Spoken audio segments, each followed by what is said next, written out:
दोस्तों, सच्चे हृदय से कमेंट बॉक्स में लिखिए जय माता दी। माता रानी आप सभी के कष्टों को समाप्त करे, आपकी झोली खुशियों से सदैव भरी रहे। दोस्तों, नवरात्रि का महापर्व 9 देवी अर्थात 9 कन्याओं को समर्पित है। कन्या पूजा करने से हमारी समस्त पीड़ा दूर होती है। आपको बता दें, इस बार माता रानी हाथी की सवारी पर पृथ्वी लोक पर पधारेंगी और भक्तों के कष्टों को दूर करेंगी। जब जब माता रानी हाथी पर सवार होकर आती है, तब धरती पर फूल खिलने लगते हैं और वर्षा होती है तथा हरियाली की उत्पत्ति होती है और जीवन सुगम हो जाता है। इस बार की नवरात्रि बहुत ही शुभ और मंगलकारी मानी जा रही है। इस बार शारदीय नवरात्रि 26 सितंबर दिन सोमवार को शुरू होकर इसका समापन 5 अक्टूबर दिन बुधवार को होगा। ऐसे में 5 अक्टूबर दिन बुधवार को ही दुर्गा विसर्जन होगा। दोस्तों, नवरात्रि की अष्टमी और नवमी तिथि पर कन्या पूजन का विधान है। इस बार महाअष्टमी तिथि 3 अक्टूबर 2022 यानी कि सोमवार है और नवमी तिथि 4 अक्टूबर 2022 दिन मंगलवार को है। ऐसे में आप अष्टमी और नवमी को इन दोनों तिथियों में कन्या पूजन अवश्य ही करें। शास्त्रों में 9 दिनों के नवरात्रों को बहुत ही शुभ और मंगलकारी माना जाता है और वहीं 8 दिनों की नवरात्रि को अच्छा नहीं माना जाता। ऐसे में 10 दिनों की नवरात्रि बहुत ही शुभ मानी गई है। शास्त्रों के अनुसार नवरात्रि के दिनों में माता रानी का पूजन करने से, कन्या पूजन करने से माँ अभय वरदान प्रदान करती है। माँ के परम भक्त श्रीधर की तरह सच्चे हृदय कोमल मन वाले व्यक्ति के सभी कष्टों का निवारण माँ शीघ्र ही करती है। माँ की उपासना से विनम्रता का विकास होता है, सभी कष्ट, दरिद्रता, दुख नष्ट हो जाते हैं। नवरात्रि में माता रानी का व्रत और पूजन किया जाता है, लेकिन नवरात्रि के दौरान सबसे ज्यादा महत्व होता है कन्या पूजन का। दोस्तों, माना जाता है कि व्रत और उपासना से माता रानी इतना प्रसन्न नहीं होती जितना कि कन्या पूजन से होती है। नवरात्रि में छोटी छोटी कन्याओं को माता रानी का स्वरूप माना जाता है। कन्याओं को भोग लगाया जाता है, उन्हें प्रसन्न किया जाता है और बदले में आशीर्वाद मांगा जाता है। कन्याओं को प्रसन्न करने के लिए गिफ्ट आदि उपहार वगैरह दिए जाते हैं। माना जाता है अगर कन्या को कोई भेंट दी जाए और वो उसे खुशी खुशी स्वीकार कर ले तो इसका मतलब है माता रानी अर्थात माता वैष्णो ने वो भेंट स्वीकार कर ली। जिन पर कन्याएं प्रसन्न होती है तो समझो उन्हें माता रानी का आशीर्वाद मिल गया और माता रानी की कृपा से उन्हें मुंह मांगा वरदान प्राप्त होता है। नवरात्रि में 2 साल से लेकर 10 साल तक की कन्या का पूजन होना चाहिए। अष्टमी अथवा नवमी को कन्याओं के पैर धोकर भोजन करना, उपहार आदि देना श्रेष्ठ माना गया है। दोस्तों, कैसे करे कन्याओं का स्वागत? कन्या जब आपके घर पर आए तब सभी के पैरों को दूध और पानी से धोना चाहिए। फिर उसके बाद कन्याओं को किसी साफ जगह पर जमीन पर कपड़ा बिछाकर बिठाना चाहिए। उनके माथे पर अक्षत, फूल और कुमकुम लगाना चाहिए। फिर उसके बाद भोजन ग्रहण करवाना चाहिए। लेकिन हमेशा याद रहे, कन्याओं की थाली में 3 पूरियां कभी ना रखें, इसे शुभ नहीं माना जाता। 3 पूरियां तथा 3 रोटियां मरने वाले व्यक्ति के लिए निकाली जाती है और जेल में कैदियों के लिए दी जाती है। ऐसे में कन्याओं को उनकी थाली में 3 पूरी कभी ना दें, लेकिन 1-2 करके पूरियां दे सकते हैं। इससे 3 की संख्या बट जाती है।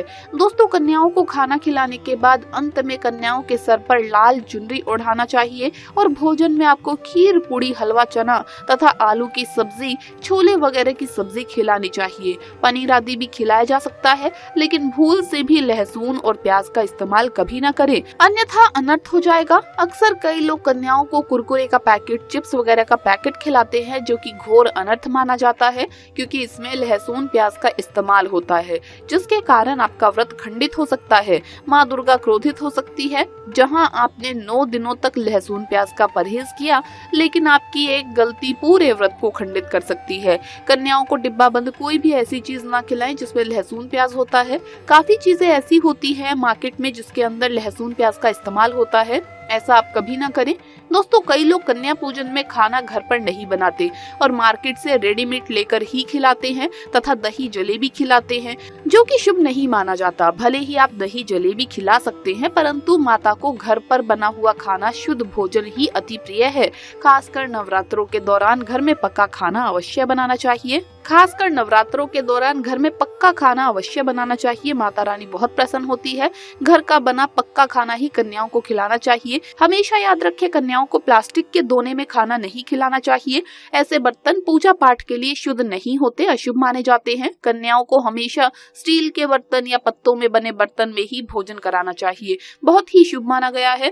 दोस्तों, भोजन कराने के बाद कन्याओं की थाली में एक लौंग जरूर रखना चाहिए, क्योंकि लौंग देवी शक्ति तथा दुर्गा माँ माँ को बहुत प्रिय है। लौंग माता शक्ति का प्रतीक होती है। लौंग में नव दुर्गा का वास होता है। इन 9 दिनों में माता रानी को लौंग का भोग ही लगाया जाता है, इसीलिए कन्याओं की थाली में चुपचाप एक लौंग जरूर रख दें। आपका भाग्य चमक जाएगा। माता लक्ष्मी आपके जीवन में धन की कोई भी कमी नहीं होने देंगी।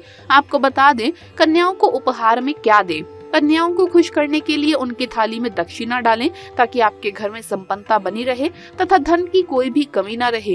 कन्याओं को कोई सुंदर गिफ्ट दे सकते हैं। शास्त्रों में बताया जाता है कि कन्या जितना खुश होती है, माता रानी उतना ही जल्द फल की प्राप्ति प्रदान करती है। ऐसे में आप कन्याओं को चॉकलेट बॉक्स दे सकते हैं तथा खूबसूरत कपड़े दे सकते हैं। याद रहे, काले कपड़े ना दें और स्टील के बर्तन भी आप गिफ्ट के तौर पर दे सकते हैं। याद रहे कि कन्याओं को लोहे का कोई भी सामान नहीं देना चाहिए। दोस्तों, जब कन्या अपने घर के लिए प्रस्थान करे तो उनके चरण छूकर जरूर आप उनसे आशीर्वाद लें और अपने मन में अपनी प्रार्थना को पूरा करें।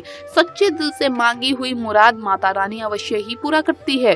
तो दोस्तों, इस तरह से कन्या पूजन में आपको इन बातों का ध्यान रखना आवश्यक है। दोस्तों, नवरात्रों के दिनों में अगर मिल जाए आपको ये संकेत, तो समझो माँ दुर्गा आपके घर में आ चुकी है। ये संकेत बताते हैं माँ दुर्गा का आशीर्वाद आपको प्राप्त होने वाला है। तो आइए जानते हैं। दोस्तों, पहला संकेत, जब आप कलश स्थापना करते हैं तो जौ से निकली हरियाली बहुत ही शुभ मानी जाती है। कहा जाता है कि जौ से निकली हरियाली हमारे भविष्य में होने वाले अच्छे और बुरे होने का संकेत देती है। ये सभी बातें हमारे आने वाले साल का भविष्य बताती है। यदि आपने जौ बोई है और वो किसी कारण नहीं हो पाई है, तो ये संकेत बड़ा ही मनहूस माना गया है। कहा जाता है कि नवरात्रों में जौ अगर सूख जाते हैं या बढ़ती नहीं है, तो आपको समझ लेना चाहिए कि ये साल आपका खराब होने वाला है तथा घर में कोई बीमारी आने वाली है।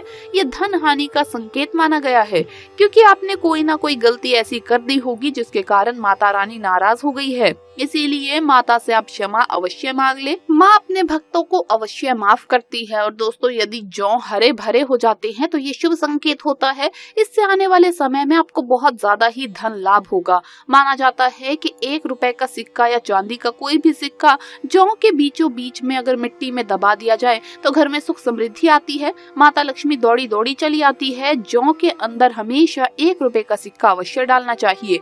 जौ को खाली नहीं रखना चाहिए, उसमें धन वगैरह अवश्य डालना चाहिए। इससे माता का आशीर्वाद सदैव परिवार पर बना रहता है और जीवन में कोई भी संकट नहीं आता। दोस्तों, नंबर 2, यदि आपकी नींद नवरात्रों के दौरान सुबह 4 बजे के आसपास खुलती है तो इसे बड़ा ही शुभ संकेत माना जाता है, क्योंकि ये समय शुभ मुहूर्त कहलाता है। इस समय देवी शक्ति अपने सच्चे भक्तों को ही जगाती है।